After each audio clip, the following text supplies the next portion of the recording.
سلیمان بن عبد الملک اموی بادشاہ بنو امیہ کا سب سے حسین بادشاہ سلیمان بن عبد الملک، سب سے حسین، 42 سال کی عمر، جوانی.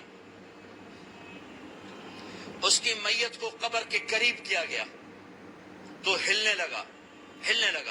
تو اس کے بیٹوں نے کہا ہمارے ابا زندہ ہیں. وہ سختہ ہو گیا ہے، زندہ ہیں. عمر بن عبدالعزیز رضی اللہ رحمت اللہ علیہ فرمانے لگے ارے بھتیجو زندہ نہیں ہے، قبر کا عذاب جلدی شروع ہو گیا ہے. بل عجل اللہ بالعقوبہ، چھپاؤ، جلدی چھپاؤ. عمر بن عبدالعزیز جس تخت پر بیٹھے اس پر سلیمان تھا، اس پر ولید تھا، اس پر عبد الملک تھا.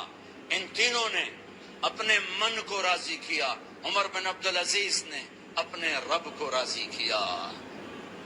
جب عمر بن عبدالعزیز کا وقت آیا مرنے کا تو انہوں نے بلایا رجا بن حیوہ سے، فرمایا کہ میں نے عبد الملک بن مروان چاچا بھی تھے، سسر بھی تھے، ان کی بیٹی فاطمہ سے شادی ہوئی تھی. میں نے اس کو قبر میں اتارا، کفن کی گرہ کھول کے دیکھا تو اس کا چہرہ قبلے سے ہٹ چکا تھا، رنگ کالا سیاہ پڑ چکا تھا. عبد الملک بن مروان گورا چٹا تھا، یہ جگہ سرخ تھی، کالا. پھر میں نے ولید کو قبر میں اتارا، اس کا بیٹا 10 سال حکومت کی، اس نے 21 سال حکومت کی، اس نے 10 سال کی، ولید بن عبد الملک. میں نے اس کے کفن کی گرہ کو کھول کے دیکھا تو اس کا رنگ سیاہ ہو چکا تھا اور قبلہ کی طرف سے چہرہ پھر چکا تھا. پھر اس سلیمان کا واقعہ تو ابھی سنایا. پھر اس سلیمان کو قبر میں اتارا اور اس کے کفن کی گرہ کو کھول کے دیکھا تو اس کا چہرہ قبلے سے ہٹ چکا تھا. اب میں جا رہا ہوں، مجھے دیکھنا. پہلے تینوں نے حکومت کی پوجا کی اور عمر بن عبدالعزیز نے اپنے اللہ کی پوجا کی. انہوں نے ایک بڑا عجیب خطبہ دیا جب خلیفہ بنے. اے لوگو، بچپن میں شعر و شاعری کا شوق تھا تو میں شاعر بنا، تھوڑا سا اٹھان ہوئی تو علم کا شوق لگا، میں نے علم حاصل کیا. جوان ہوا تو فاطمہ بنت عبد الملک سے عشق ہوا، میں نے اس سے شادی کی. اب اللہ نے مجھے حکومت دے دی ہے، اب تم دیکھو کہ میں اس سے اپنے اللہ کو راضی کروں گا.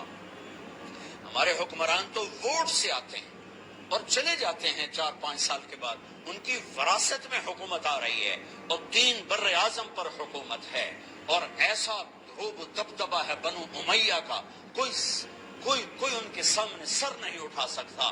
اور یہ بندہ 2 سال 2 مہینے 3 بر اعظم میں زکوٰۃ لینے والا کوئی نہ بچا، 3 بر اعظم میں سوال کرنے والا کوئی نہ بچا، 3 بر اعظم میں ظالم کوئی نہ بچا، 3 بر اعظم میں مظلوم کوئی نہ بچا. لیکن خود کیسا رہا؟ گھر آئے، فاطمہ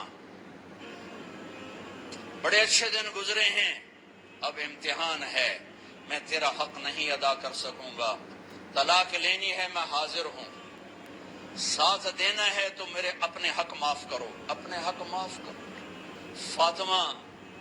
فاطمہ جیسی عورت انسانی تاریخ میں کوئی نہیں آئی سیاسی لحاظ سے. سیاسی دادا مروان بادشاہ، باپ عبد الملک بادشاہ، بھائی ولید بادشاہ، دوسرا بھائی سلیمان بادشاہ، تیسرا بھائی ہشام بادشاہ، چوتھا بھائی یزید بادشاہ اور اپنا خامند بادشاہ. 7 نسبتوں سے یہ عورت شہزادی ہے. کائنات انسانی تاریخ میں اتنی بڑی عورت کوئی نہیں آئی. سیاسی. فاطمہ کہنے لگی عمر، میں نے سکھ کے دن تیرے ساتھ گزارے ہیں، دکھ میں تجھے چھوڑ کے نہیں جاؤں گی، جو میں نے اپنے سارے حق معاف کی. پھر حضرت عمر بن عبدالعزیز کی راتیں اور دن کیسے گزرے؟ فاطمہ بنت عبد الملک فرماتی ہیں 2 سال 2 مہینے میں وہ میرے بستر پر میرے ساتھ نہیں لیٹے. انہیں غسل کی ضرورت نہیں پیش آئی، مسلح پہ بیٹھتے اور روتے روتے روتے وہیں سو جاتے اور روتے روتے وہیں سے اٹھتے، پر 3 بر اعظم میں ظالم کوئی نہ بچا، مظلوم کوئی نہ بچا، زکوٰۃ لینے والا کوئی نہ بچا، بھکاری بھیک مانگنے والا کوئی نہ بچا، 3 بر اعظم کو ایسے صاف کر دیا۔ یہ فیصل آباد بھی ان کی حکومت میں شامل تھا، چونکہ ملتان وہ بمبئی تک اور ملتان جبال پور تک یہ سارا علاقہ ملتان میں آتا ہے، اور محمد بن قاسم نے ملتان فتح کیا ولید کے زمانے میں۔ اپنی حکومت کو اللہ کی رضا کے لیے استعمال کیا۔ کیسے استعمال کیا؟